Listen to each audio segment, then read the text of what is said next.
हिंदू संस्कृति एवं त्योहार चैनल में आप सभी का स्वागत है। इस वीडियो में आज हम आपको बताने जा रहे हैं देवशयनी एकादशी की कथा एवं इसका महत्व। देवशयनी एकादशी, अर्जुन ने कहा है श्री कृष्ण, आषाढ़ माह के शुक्ल पक्ष की एकादशी का क्या व्रत है? उस दिन किस देवता का पूजन होता है? उसका क्या विधान है? कृपा कर यह सब विस्तार पूर्वक बताएं। भगवान श्री कृष्ण ने कहा है धनुर्धर। एक बार नारद जी ने ब्रह्मा जी से यही प्रश्न पूछा था। तब ब्रह्मा जी ने कहा कि नारद, तुमने कलयुग में प्राणी मात्र के उद्धार के लिए सबसे श्रेष्ठ प्रश्न पूछा है, क्योंकि एकादशी का व्रत सब व्रतों में उत्तम होता है। इसके व्रत से सभी पाप नष्ट हो जाते हैं। इस एकादशी का नाम देवशयनी एकादशी है। यह व्रत करने से भगवान विष्णु प्रसन्न होते हैं। इस संबंध में मैं तुम्हें एक पौराणिक कथा सुनाता हूँ। ध्यान पूर्वक श्रवण करो। मांधाता नाम का एक सूर्यवंशी राजा था। वह सत्यवादी, महान तपस्वी और चक्रवर्ती था। वह अपनी प्रजा का पालन संतान की तरह करता था। उसकी सारी प्रजा धन धान्य से परिपूर्ण थी और सुखपूर्वक जीवन यापन कर रही थी। उसके राज्य में कभी अकाल नहीं पड़ता था, कभी किसी प्रकार की प्राकृतिक आपदा नहीं आती थी, परंतु न जाने उससे देव क्यों रुष्ट हो गए। न मालूम राजा से क्या भूल हो गई कि एक बार उसके राज्य में जबरदस्त अकाल पड़ गया और प्रजा अन्न की कमी के कारण अत्यंत दुखी रहने लगी। राज्य में यज्ञ होने बंद हो गए। अकाल से पीड़ित प्रजा एक दिन दुखी होकर राजा के पास जाकर प्रार्थना करने लगी है, राजन, समस्त संसार की सृष्टि का मुख्य आधार वर्षा है। इसी वर्षा के अभाव से राज्य में अकाल पड़ गया है और अकाल से प्रजा मर रही है। हे भूपति, आप कोई ऐसा जतन कीजिए जिससे हम लोगों का कष्ट दूर हो सके। यदि जल्द ही अकाल से मुक्ति न मिली तो विवश होकर प्रजा को किसी दूसरे राज्य में शरण लेनी पड़ेगी। प्रजाजनों की बात सुन राजा ने कहा, आप लोग सत्य कह रहे हैं। वर्षा न होने से आप लोग बहुत दुखी हैं। राजा के पापों के कारण ही प्रजा को कष्ट भोगना पड़ता है। मैं बहुत सोच विचार कर रहा हूँ, फिर भी मुझे अपना कोई दोष दिखलाई नहीं दे रहा है। आप लोगों के कष्ट को दूर करने के लिए मैं बहुत उपाय कर रहा हूँ, परंतु आप चिंतित न हो, मैं इसका कोई न कोई उपाय अवश्य ही करूँगा। राजा के वचनों को सुन प्रजाजन चले गए। राजा मांधाता भगवान की पूजा कर कुछ विशिष्ट व्यक्तियों को साथ लेकर वन को चल दिया।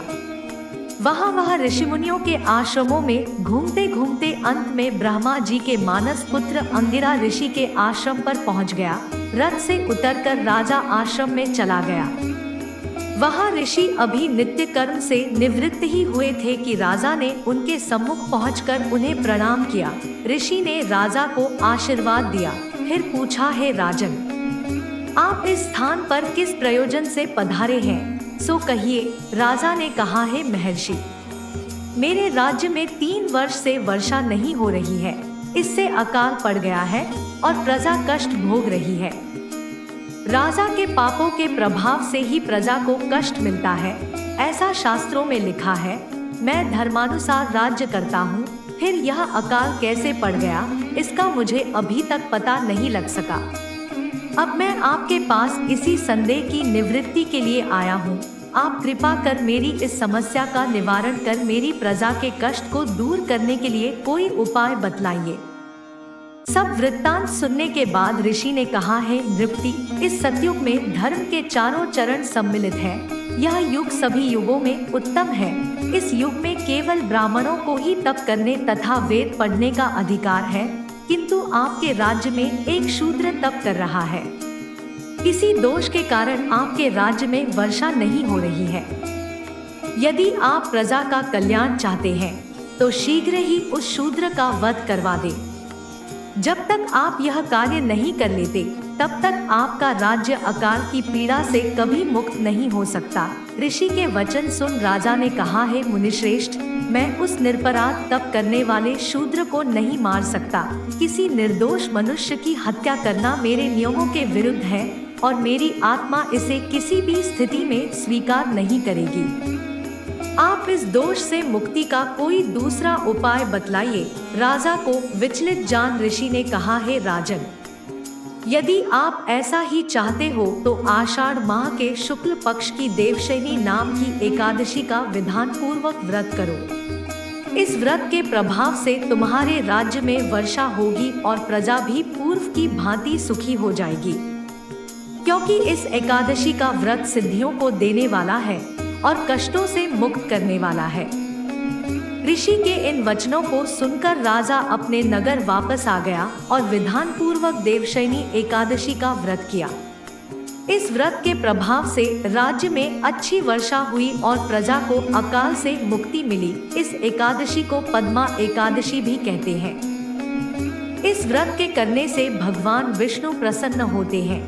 आत्मा मोक्ष की इच्छा रखने वाले मनुष्यों को इस एकादशी का व्रत करना चाहिए। चातुर्मास्य व्रत भी इसी एकादशी के व्रत से आरंभ किया जाता है। इस कथा से हमें यह शिक्षा मिलती है कि अपने कष्टों से मुक्ति पाने के लिए किसी दूसरे का बुरा नहीं करना चाहिए। उम्मीद है आपको कथा अच्छी लगी होगी। कमेंट सेक्शन में ओम नमो भगवते वासुदेवाय लिखें और कृपया चैनल को सब्सक्राइब अवश्य करें ताकि आपको आने वाले त्योहारों की संपूर्ण जानकारी मिल सके। देवशयनी एकादशी का महत्व। सनातन धर्म के अनुसार हर व्रत के पीछे कोई बड़ा कारण व महत्व होता है। उसी परंपरा के अनुसार आज भी एकादशी व अन्य व्रत महिलाएं व पुरुष बड़ी श्रद्धा से करते हैं। विष्णु पुराण के अनुसार भगवान विष्णु जी 4 महीने के लिए शयन, विश्राम, निद्रा लेते हैं। जिस दिन भगवान अपने शयन काल में आते हैं वह आषाढ़ मास की एकादशी होती है। इसी कारण इस एकादशी को देवशयनी एकादशी या फिर हरिशनी एकादशी भी कहा गया है। पुराणों के अनुसार भगवान जी अपने क्षीर सागर में 4 महीने तक विश्राम करके देवोत्थनी एकादशी का जागते हैं। दूसरी ओर कहा जाता है कि इन 4 महीने में सनातन धर्म में कोई भी शुभ कार्य जैसे शुभ विवाह, मांगलिक कार्य, धार्मिक कार्य आदि नहीं होता है, क्योंकि पुराणों में इस समय किए जाने वाले शुभ कार्यों को वर्जित कहा गया है। देवशयनी एकादशी पूजा विधि। देवशयनी एकादशी के दिन ब्रह्मा मुहूर्त में उठकर सबसे पहले भगवान विष्णु का स्मरण कर उन्हें प्रणाम करें। फिर मन ही मन ओम नमो भगवते वासुदेवाय मंत्र का जाप करें। इसके बाद पानी में गंगाजल डालकर स्नान करें और व्रत का संकल्प लें और हो सके तो पीले वस्त्र धारण करें। इसके बाद चौकी पर पीला कपड़ा बिछाकर भगवान विष्णु का चित्र स्थापित करें। पूजा में फल, फूल, दूध, दही, पंचामृत का भोग लगाएं और श्री हरि विष्णु की आरती उतारें। दिन भर उपवास रखें और शाम के समय एक बार फिर से भगवान की पूजा कर उनकी आरती करें। व्रत कथा जरूर सुने। भगवान को पीली वस्तुओं का भोग लगाएं। इसके बाद फलाहार करें।